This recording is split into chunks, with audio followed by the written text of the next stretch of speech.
Good મોર learning. કેમ છો મારા વાલા વિદ્યાર્થી મિત્રો? દોસ્તો, આજે સંપૂર્ણ અસ્થિતિસ્થાપક તો એક ટિપિકલ નામ. સંઘાત તો ભણી ગયેલા. સંઘાત એટલે અથડામણ. અથડામણનો મતલબ એવો થાય કે એની અંદર વેગમાનનું તો સંરક્ષણ થાય જ, કુલ ઉર્જાનું પણ સંરક્ષણ થાય જ. ગતિ ઉર્જાના સંરક્ષણના આધારે પ્રકાર પડેલા. તો વાત આજની બહુ સરસ કરવા જઈ રહ્યા છીએ. પહેલી વસ્તુ, એક પરિમાણમાં સંઘાત છે એટલે ક્યાંય દિશાની વાત નહીં આવે, દિશાની કોઈ મગજમારી નહીં આવે. બધું આપણે ધનેક્ષ દિશામાં જ ધારીશું. બધું આપણે ધનેક્ષ દિશામાં જ ધારીશું. તો એની સરસ રજૂઆત કરીએ એ પેલા કદાચ કોઈ વિદ્યાર્થીને યાદ ના હોય, સંપૂર્ણ અસ્થિતિસ્થાપક સંઘાત એટલે શું? જે સંઘાત દરમિયાન ગતિ ઉર્જાનું સંપૂર્ણ, ફરીવાર, ગતિ ઉર્જાનું સંપૂર્ણ આંતરિક ઉર્જામાં રૂપાંતર થઈ જાય. એટલે ગતિ ઉર્જા સરખી થવી જોઈએ નહીં. સંઘાત પહેલાની ગતિ ઉર્જા અલગ હશે, સંઘાત પછીની ગતિ ઉર્જા અલગ હશે. ચલો સ્ટાર્ટ કરીએ છીએ આજની સુંદર સફર. તો સ્ટાર્ટ. એક પરિમાણમાં. સર, એક પરિમાણ કીધું એટલે તમારે અહીંયા વિચારવું પડે કે એક જ વસ્તુ છે.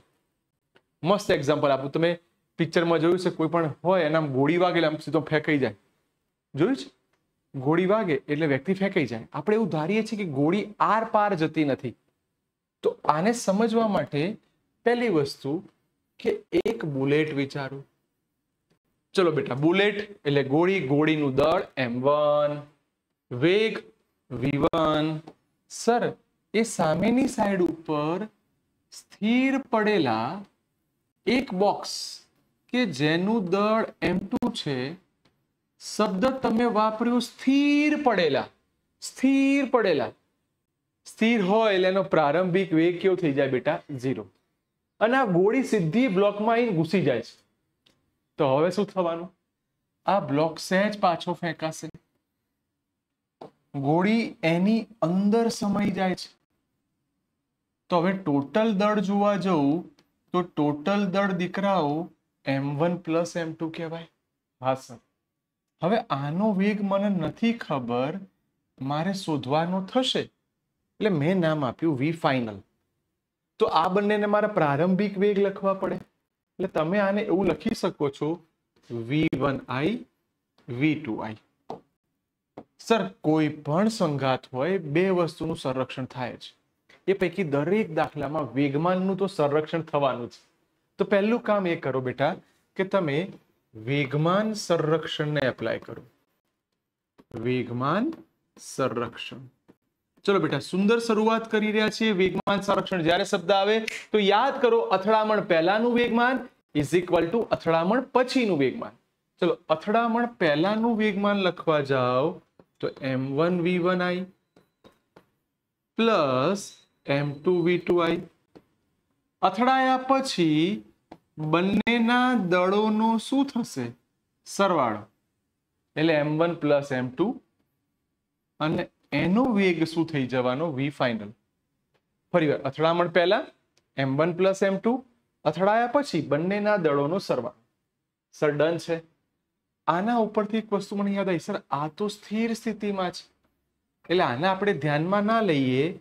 તો m1 v1i is equal two m1 plus m2 into vf. દીકરાઓ, મને આની પરથી વીએફ મળી જાય, મારું કામ તૈયાર થવા લાગ્યું. સર, વીએફ ન કરતા બનાવ તો આ પદ નીચે આવશે. બોલો, m1 v1i upon m1 plus m2.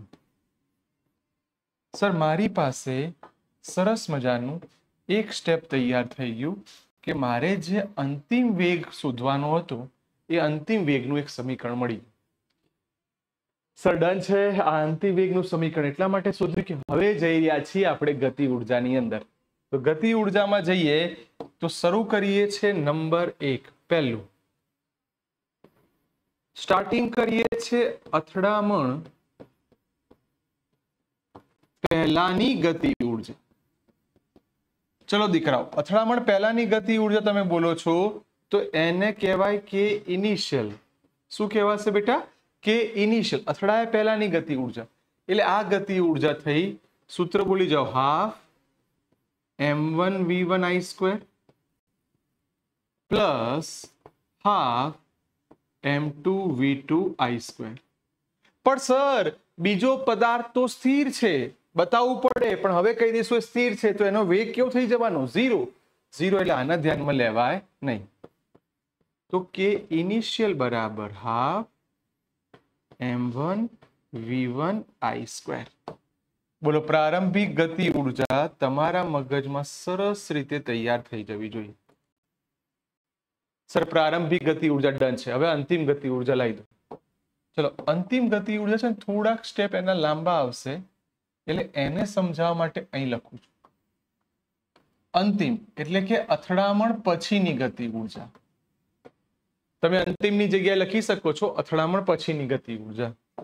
ચલો, અથડામણ પછીની ગતિ ઉર્જા એટલે આપણે એને કે ફાઇનલ કહી દઈએ.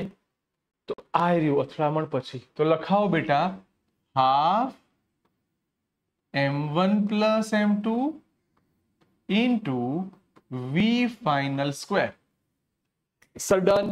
v ફાઇનલ અવેલેબલ છે કે નહીં જુઓ. v final yes yes yes yes yes. સમીકરણ નંબર આના મેઇન કહી દો, અવેલેબલ છે. લખાવો કિંમત બેટા સરસ રીતે. સમીકરણ હાફ m1 પ્લસ m2.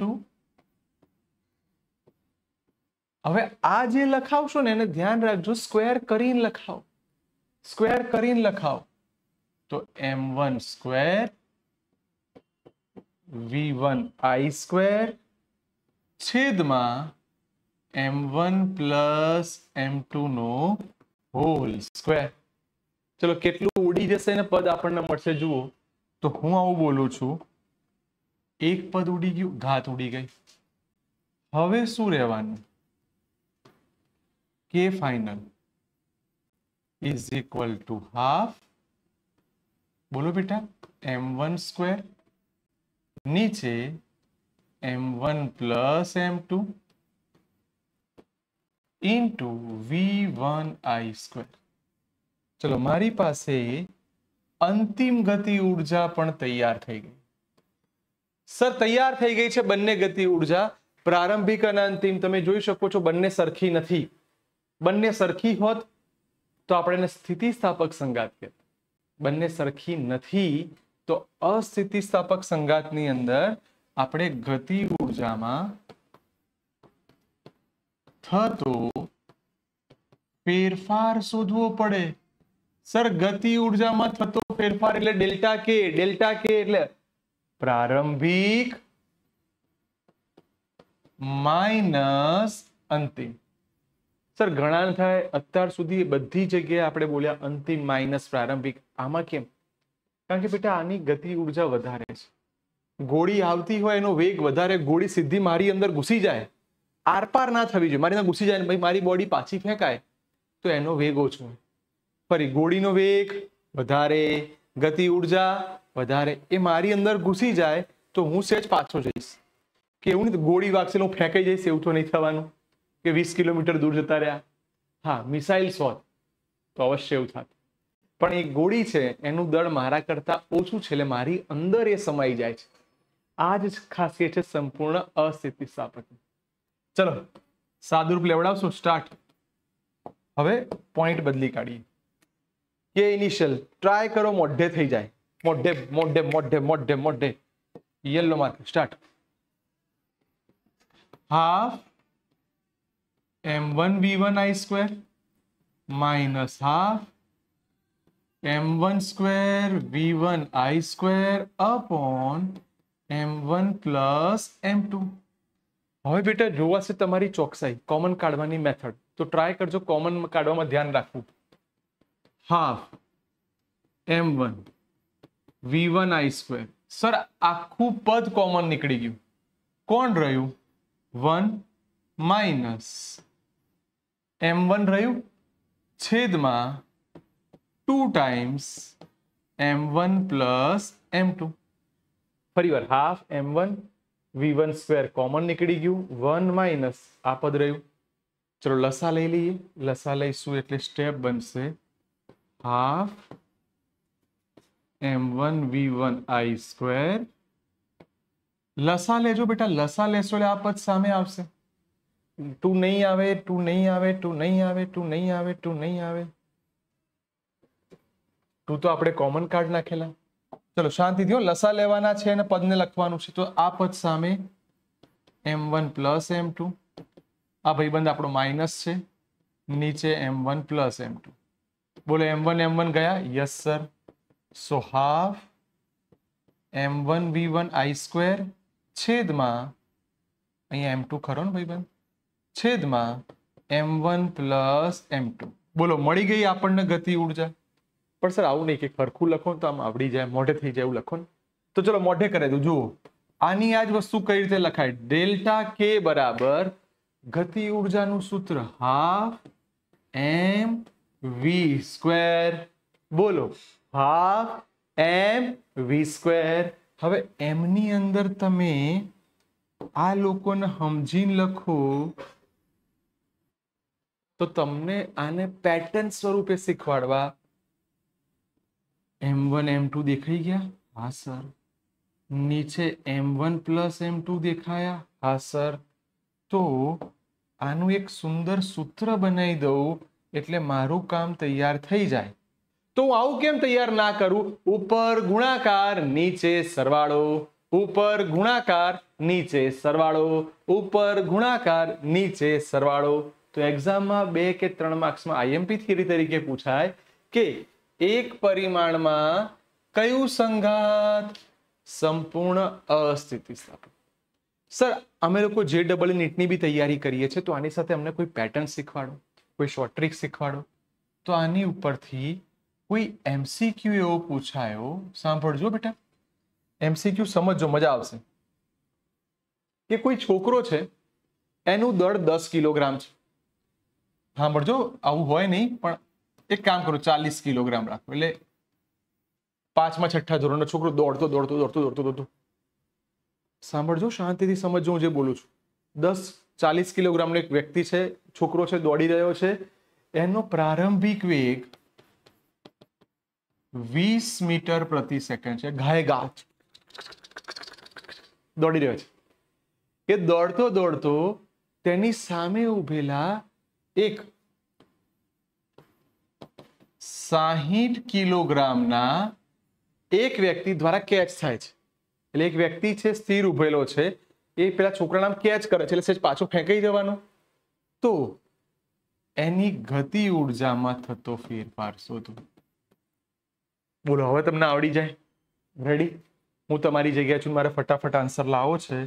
તો delta K is equal to half v square. તો આનો વર્ગ કરો 4 અને પાછા 2 મીંડા. બોલો ડન છે? સર રૂલ્સ ઉપર ગુણાકાર, ઉપર ગુણાકાર તો 60 ગુણ્યા 40. સર નીચે તો સરવાળો જ થાય. સર ડન છે?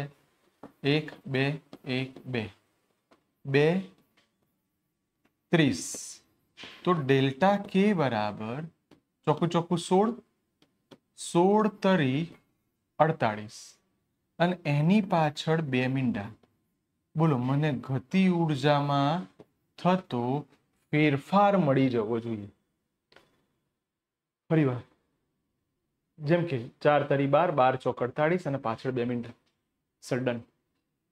કદાચ આ એટલા માટે શીખવાડું છું કે આવા MCQ બને છે. કદાચ તમને એવું કે તમે એની અંતિમ ઝડપ શોધો ને, તો જો અંતિમ ઝડપ શોધવી હોય તો ફાઇનલ બ્રેકેટ કરીને વી ઇનિશિયલ. જો આની પણ ટેકનિક શીખવાડું છું, બ્રેકેટ કરીને વી ઇનિશિયલ. સર કોણ ગતિ કરતું હતું પહેલા? M1. સર આની અંદર ભેગું થઈ ગયું તો આપણે શીખવાડેલું નીચે તો સરવાળો જ થાય. સર ડન છે?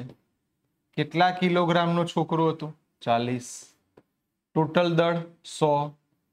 વેગ તમને કેટલો આપેલો છે? 20. કઈ જ ખબર ના પડે તો 2 મીંડા ઉડી ગયા. 4 દુ 8.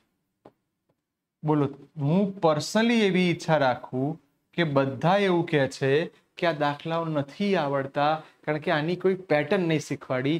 બોલો તમને મેં આખો દાખલો બી શીખવાડ્યો, સાથે સાથે સુંદર મજાનો MCQ જ્યાં આપણે કોઈ પણ જગ્યાએ કેલ્ક્યુલેટરનો યુઝ નથી કર્યો. એ શીખવાડી દીધું. મસ્ત. સંપૂર્ણ અસ્થિતિસ્થાપકનો કન્સેપ્ટ પ્લીઝ એકવાર લખી કાઢજો અને મસ્ત સ્ક્રીનશોટ લઈ લેજો. ઓકે, લખી દો બેટા.